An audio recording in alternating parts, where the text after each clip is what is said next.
আর যদি নেককার হতে পারি, রাসূলের সাথে সম্পর্ক থাকে, আমাদের কি থাকে, সম্পর্ক থাকে, তাহলে আমাদের মৃত্যু কখন হয়েছে আমরা টেরও পাইব না।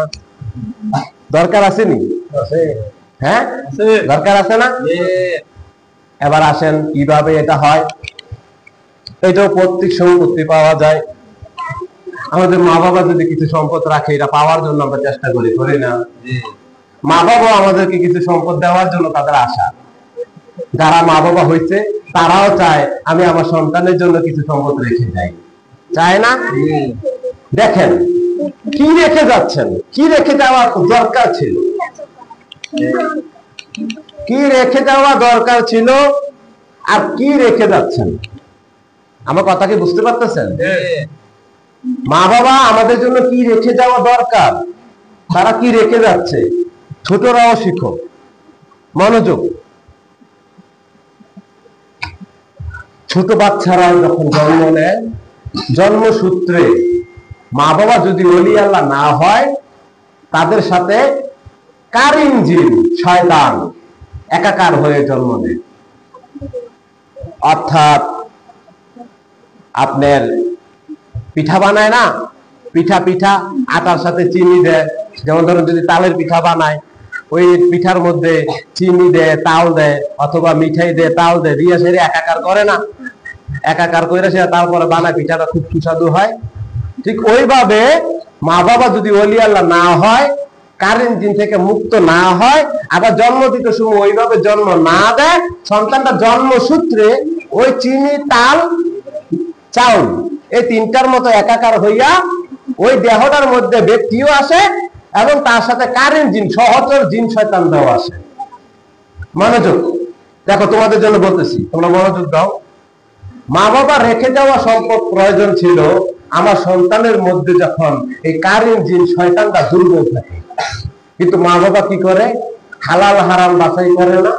আমার বিশাল সম্পদের দরকার, আমার সন্তানের জন্য রেখে দিতে হবে, আর এই হালাল হারাম বাছাই করে না, এগুলি খাওয়ায়। এগুলির কারণে সন্তান হয় শয়তানের শয়তান। কথা কথা কয় না শয়তানের শয়তান, এগুলি বলবেন না, বললে শয়তান আরো বেশি প্রশ্রয় পায়। এদেরকে সৎ স্বভাব শিক্ষা দিতে হবে। কি দিতে হবে? সৎ স্বভাব শিক্ষা দিতে হবে। আপনি দেখবেন অনেক ব্যবসায়ী, ভালো টাকা আছে, সম্পদ আছে, ব্যবসায়ী বন্ধুগণ মনোযোগ দিয়ে শুনুন। এই যে মা বাবা সন্তানের জন্য কি রেখে যাওয়া প্রয়োজন, আর আমাদেরও মা বাবা থেকে কি পাওয়ার প্রয়োজন, আমরা কি পাইতেছি? বলতেছিলাম বন্ধুগণ, মা বাবা আমাদের জন্য কি রেখে যাওয়ার প্রয়োজন ছিল অথবা কি রেখে যাচ্ছে, আর আমাদের কি পাওয়ার প্রয়োজন ছিল, কি পাইতেছি। যখন আমাদের 10 বছর বয়স হয়, খেয়াল করেন যেটা বেশি প্রয়োজন। আল্লাহ বলতেছেন আমি জিন এবং মানুষ সৃষ্টি করেছি ইবাদতের জন্য। এই মিলাদুন নবী রাসূল সাল্লাল্লাহু আলাইহি ওয়াসাল্লাম আমাদের কল্যাণের জন্য এসেছে। প্রত্যেকটা নবী আমাদের কল্যাণের জন্য এসেছে। কেন এসেছে এই বার্তাটা শুনুন, কি মেসেজ তারা আমাদেরকে দিয়ে গেছে। ইমাম গাজ্জালী রাহমাতুল্লাহ আলাইহি বলতেছেন, একটা বাচ্চা যখন 10 বছর হয়, জন্মসূত্রে তার সাথে কারিন জিনটা 10 বছর পর্যন্ত তাকে সব পাপাচার শিখাইতে থাকে, যত পাপ আছে অন্যায় আছে শিখাইতে থাকে। ওই সময় যদি তার মা বাবা তাকে ভালোভাবে গাইড না দেয়, 10 বছর পরে যখন সে নাবালক থেকে সাবালক হয়, ফেরেশতারা তার ভিতরে ঢুকার জন্য যায়, তাকে সহযোগিতা করার জন্য, তাকে সেবা দেওয়ার জন্য, ফেরেশতার স্বভাব তার মধ্যে ঢুকানোর জন্য আল্লাহর তরফ থেকে। অর্থাৎ 10 বছর পরে ফেরেশতাদের মিশন শুরু, কিন্তু জন্ম থেকে শয়তানের মিশন শুরু। জন্ম থেকে কার মিশন শুরু? শয়তানের মিশন শুরু। এবার দেখেন একটা মানুষের জন্য আল্লাহ কত সাহায্য করেছে, একটা সন্তানের জন্য আল্লাহ কত সাহায্য করেছে, কিন্তু মা বাবা এটা আমরা বুঝি না। যখন সন্তানটা জন্ম হয়, কারিন জিন, সহচর জিন শয়তান সন্তানের সাথে একাকার হয়ে দুনিয়াতে আসে। ওই শয়তানটাকে সে যত রকমের কুমন্ত্র আছে, যত রকমের খারাপ অভ্যাস আছে শিখায়। কিন্তু আমরা দেখেন কি করি, সাপ, ভাল্লুক, কুকুর এসব জীব জন্তু থেকে সন্তানকে বাঁচানোর চেষ্টা করি, কিন্তু শয়তান থেকে বাঁচানোর চেষ্টা করি না। শয়তান থেকে বাঁচানোর চেষ্টা হলো এই তাকে হালাল খাবার খাওয়ানো, তার সাথে তার সামনে কোনো খারাপ আচরণ না করা। তার সামনে যখন কোনো খারাপ আচরণ করি, তার ভিতরে কারিন জিনের ক্ষমতা বেড়ে যায়। কারিন জিন, সহচর জিন শয়তানের ক্ষমতা বেড়ে যায়। একটা গাছ যখন লাগাইবেন, ওই গাছের গোড়ায় যখন পানি দিবেন গাছ বড় হয়, হয়নি? আর যদি এটার উপরে আগাছা থাকে, এই আগাছা বড় হইতে হইতে গাছের থেকে বড় হয়ে যায়, তখন গাছটা বেশি বড় হইতে পারে না। যারা কৃষি কাজ করে তারা ভালো বুঝবেন। মা বাবা সন্তানের জন্য কৃষকের মতো, কৃষকের স্বরূপ। মৃত্যু খুব কষ্ট, এত সম্পদ সন্তানের জন্য রেখে যাচ্ছেন, কিন্তু সন্তানের মৃত্যুটা সহজ করার জন্য কোনো সম্পদ দিচ্ছেন না। সন্তানের প্রতি আল্লাহ রাজি খুশি হবে এমন কোনো সম্পদ দিচ্ছেন না। খেয়াল করতেছেন? বোঝার চেষ্টা করেন। প্রত্যেকটা সন্তানের প্রয়োজন। তোমরা এইভাবে চাইবা তোমাদের বাবার কাছে, তোমাদের মায়ের কাছে। ইমাম গাজ্জালী বলতেছেন, আল্লাহ যখন একটা সন্তানকে 10 বছরের পদার্পণ করে, ওই সন্তানটা তার মা বাবা যদি ভালোভাবে পরিচালনা না করার কারণে তার ভিতরে কারিন জিন, শয়তান জিনটা ক্ষমতা এত বাড়ে যা দমন করার ব্যবস্থা থাকে না। কি থাকে না? যা দমন করার ব্যবস্থা থাকে না। তখন আল্লাহর তরফ থেকে তাকে ফেরেশতা স্বরূপ, ফেরেশতার সৎ স্বভাব দেওয়ার জন্য আল্লাহ ফেরেশতা পাঠায়। কি পাঠায়? ফেরেশতা পাঠায়। ওই দেহের মধ্যে ফেরেশতা ঢুকবে। ফেরেশতা আয়েশা দেখে কারিন জিন, শয়তান, এত ক্ষমতা, ওইখানে ফেরেশতার যাওয়ার মতো জায়গা নাই। এমত অবস্থা কি করতে হবে? এমত অবস্থায় কি করতে হবে? যেমন ধরেন আপনার বাড়িতে 2টা গুদাম ঘর আছে, আপনি বড় একজন ব্যবসায়ী, কি বড় একজন ব্যবসায়ী, এখন আপনার মাল আসছে, ওই গুদাম ঘরের ভিতরে মালগুলা রিজার্ভ করতে হবে, হবে না? এখন একটা গুদাম করতে খালি করতে হবে, হবে না? তাহলে কি যে মাল আসছে সে খালি করবে নাকি আপনি খালি করতে হবে? যে মাল নিয়ে আসছে সে খালি করলে তো ফালাইয়া দিবে। কি করবে? ফালাইয়া দিবে। আর আপনি খালি করলে কি করবেন? এটাকে যত্ন করে আরেকটা জায়গা থামাই দেন না। আপনার দেহের থেকে কোনো কিছু ফালাইবার ক্ষমতা কি ওই অন্য কোন ব্যক্তির আছে? যে আপনার কাছে সেলস করার জন্য আসছে, বিক্রি করার জন্য বিক্রেতা আসছে, সে কি আপনার ভিতরে কোনো মাল ফেলে দেওয়ার ক্ষমতা রাখে? তদ্রূপ ফেরেশতাদের কোনো ক্ষমতা নাই আপনার ভিতর থেকে কারেন্ট জিনকে তাড়াইয়ে দেওয়া। এই কারেন্ট জিনকে তাড়াইতে হবে বান্দা নিজে। 10 বছরের বাচ্চাটা জিন শয়তানটাকে কিভাবে তাড়াবে? তার কি ক্ষমতা আছে? নিশ্চয়ই তার পৈতৃক সম্পত্তির প্রয়োজন। কি প্রয়োজন? পৈতৃক সম্পত্তির প্রয়োজন। মা বাবা যদি এই 10 বছর সন্তানটাকে জন্ম দেওয়ার আগে ওই সন্তানটাকে হালাল খাওয়ায়, জন্ম দেওয়ার আগে আবার কিভাবে খাওয়ায় দেখেন। একজন রাজা, ইমাম গাজ্জালী ওই রাজার জীবনী তুলে ধরলেন।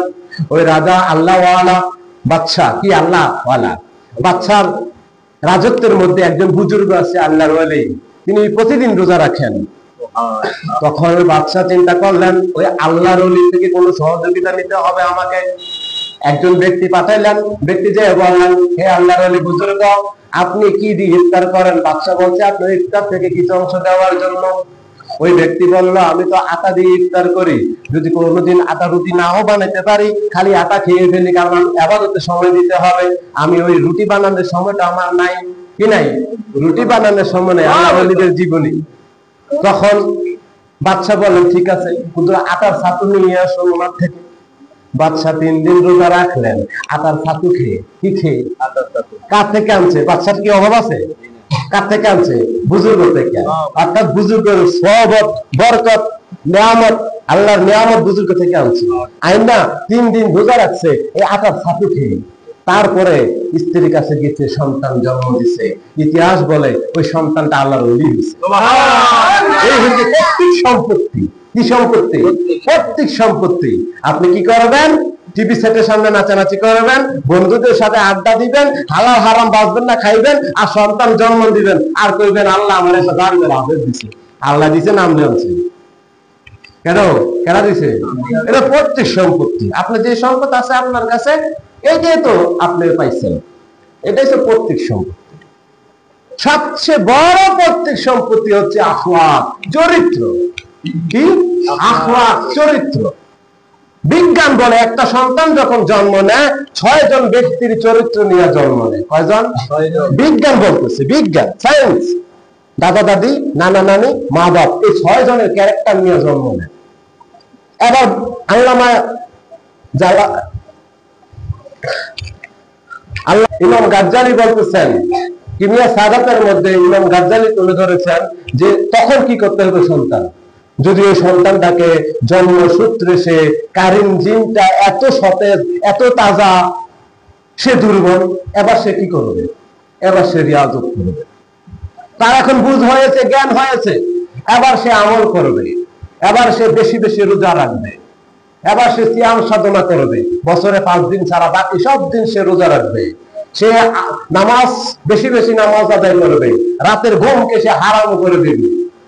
তখন সে তার ভিতরে কারিম জিনটাকে যখন দুর্বল করবে, তখন ফেরেশতা তার মধ্যে ঢুকে যাবে, ফেরেশতার দল।